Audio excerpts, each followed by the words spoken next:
अमरीकी सदर Donald Trump ने एक बार फिर दोहराया कि पाकिस्तानी क़यादत और अवाम बेहतरीन और अजीम हैं। सदर ट्रंप ने व्हाइट हाउस में जनूबी अफ्रीका के सदर से मुलाकात में सहाफ़ियों से गुफ्तगू में पाकिस्तान और भारत के दरमियान जंगबंदी मुआहदे की तारीफ की। बताया कि पाकिस्तान और भारत के साथ अमरीका बड़े तिजारती मुआहदे कर रहा है। दोनों ममालिक के दरमियान मसला बड़े से बड़ा, गहरे से गहरा और बदतरीन होता जा रहा था। ये भी कहा कि भारत में मोदी उनका दोस्त है।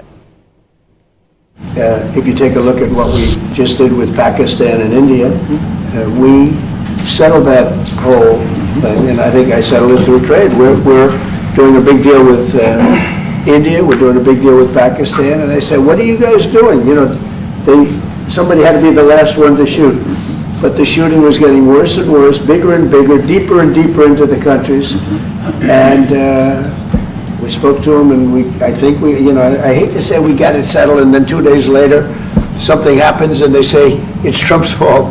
But Pakistan has got some excellent people and some really good, a great leader. And India is my friend Modi, and he's a mutual friend. Yeah, he's a great guy.